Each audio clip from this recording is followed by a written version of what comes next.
The movie begins with a narration from an old book recounting a time when Earth was dominated by menacing creatures such as werewolves, vampires, demons, and goblins.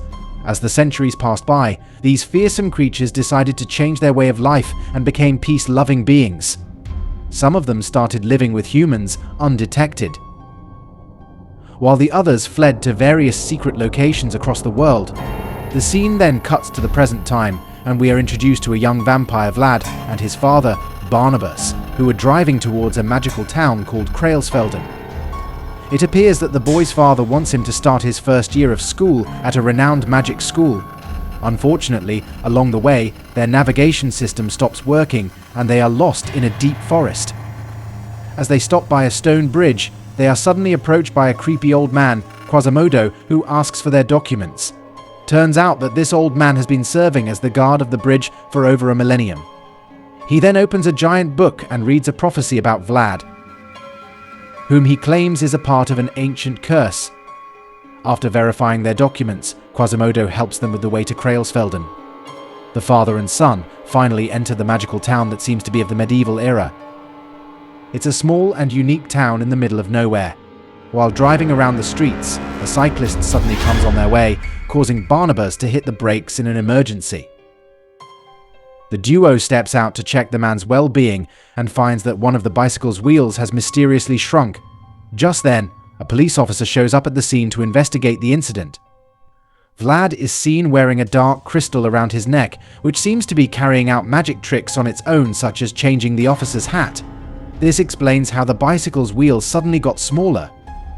However, Vlad is completely unaware that his crystal is doing all of this.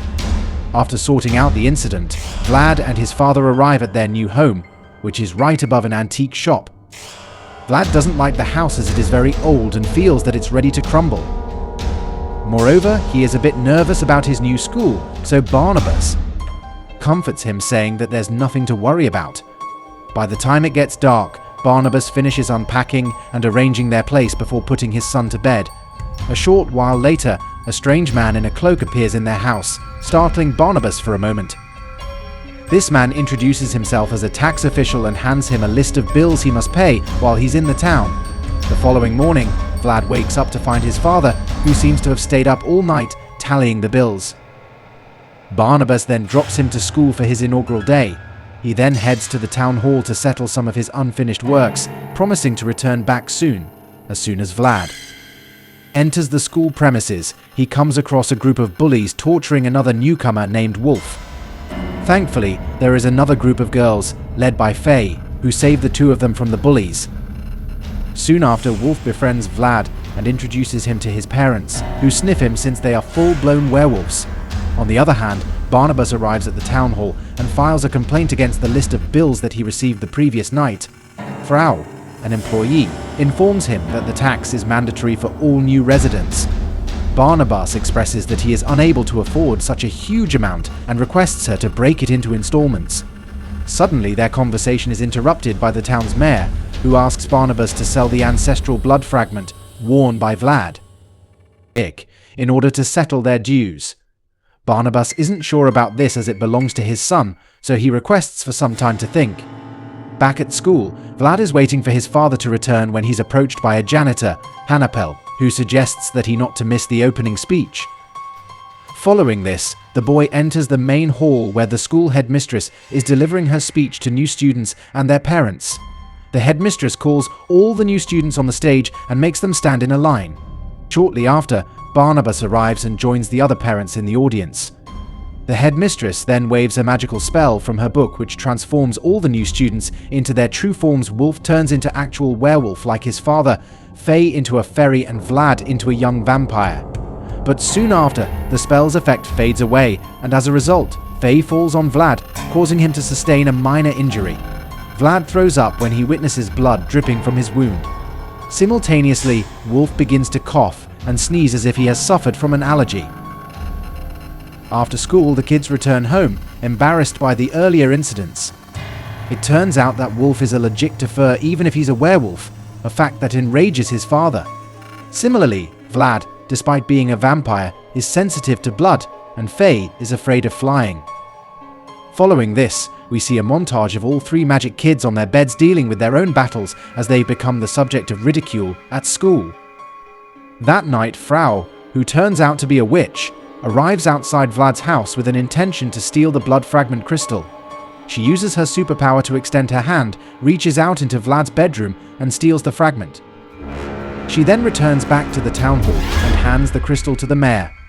But to their surprise, the fragment mysteriously disappears from the mayor's hand and appears back in Vlad's room.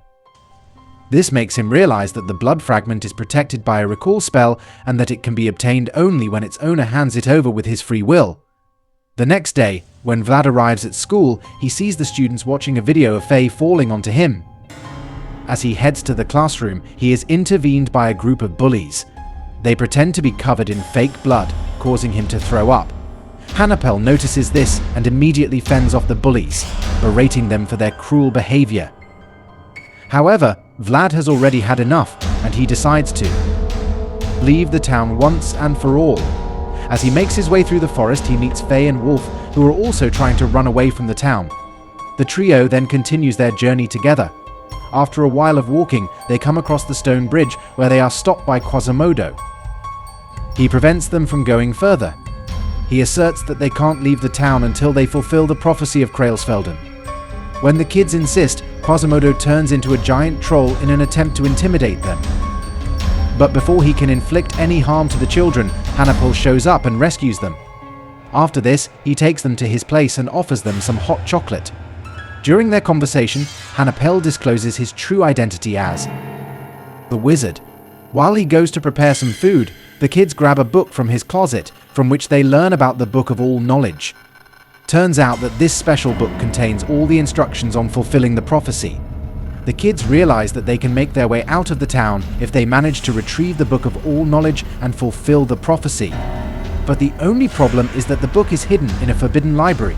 Armed with this knowledge, the three of them head towards the forbidden library. On their way, they talk to each other, sharing about themselves and their superpowers. At this point of time, we learn that Faye possesses a healing power, which becomes evident when she heals a dead plant. Not long after, the trio arrives at the Forbidden Library and manages to enter secretly. Inside, they discover a map that can lead them to their desired book. However, the place is guarded by a black dog with red eyes.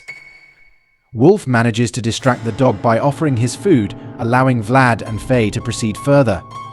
The two soon come across a deep abyss that must be traversed to reach the library. At this moment, Vlad uses his vampire sonar powers to locate the invisible pillars in the hole. This enables them to leap across and reach the other side. Elsewhere, Frau visits Barnabas and uses her love spell on him, making him comply with her instructions. She then directs him to persuade his son to sell the blood fragment. However, Barnabas informs her that Vlad ran away from school and has not returned home yet. Back at the library, Vlad and Faye notice that the book they're looking for is placed in a much higher compartment. The only solution is that Faye must use her wings to reach it. Despite her fear of heights, she nervously takes off and successfully retrieves the book. After this, the three rush to the exit, narrowly escaping. The vigilant black dog. They then sit by a tree and proceed to read the book. It tells them a story of the evil Lord Lucifer, whose goal is to turn all the vampires, werewolves, and other monsters into evil and gain control over humans once more. However, they are unable to learn more as the page has been torn off from the book. Sensing that something bad is about to happen, the kids decide to alert their parents. On the other hand, the mayor tracks Vlad down with the help of Frau's magical mirror and learns about his access to the Book of All Knowledge. Furious, he orders Frau to do everything she needs and bring the blood fragment to him. Following this, she retains the reverse curse from her potion shelf and sends it after the three children. The spell quickly finds its way inside their bodies, which makes them speak exactly the opposite of what they're actually trying to say. As soon as Vlad arrives home, his possessed father tries to persuade him to sell the blood fragment. Despite the boy's attempts to resist, the spell renders him incapable of doing so. As a result, he hastily rushes to his room and locks himself inside. Later on, the three friends chat in a group call, and Faye says that they've been cursed by the reverse spell. Now that they're unable to seek help from their parents, the trio vows to resolve the matter on their own. Later that night, Vlad delves into the Book of All Knowledge to gather as much information as possible, but he eventually dozes off. The following morning, when the group reunites, each of them reveals some valuable information that they have gathered. Putting everything together, they discover that the blood fragment has the power to reverse time, turning magical beings back to evil once again. To investigate further, they head to the town hall.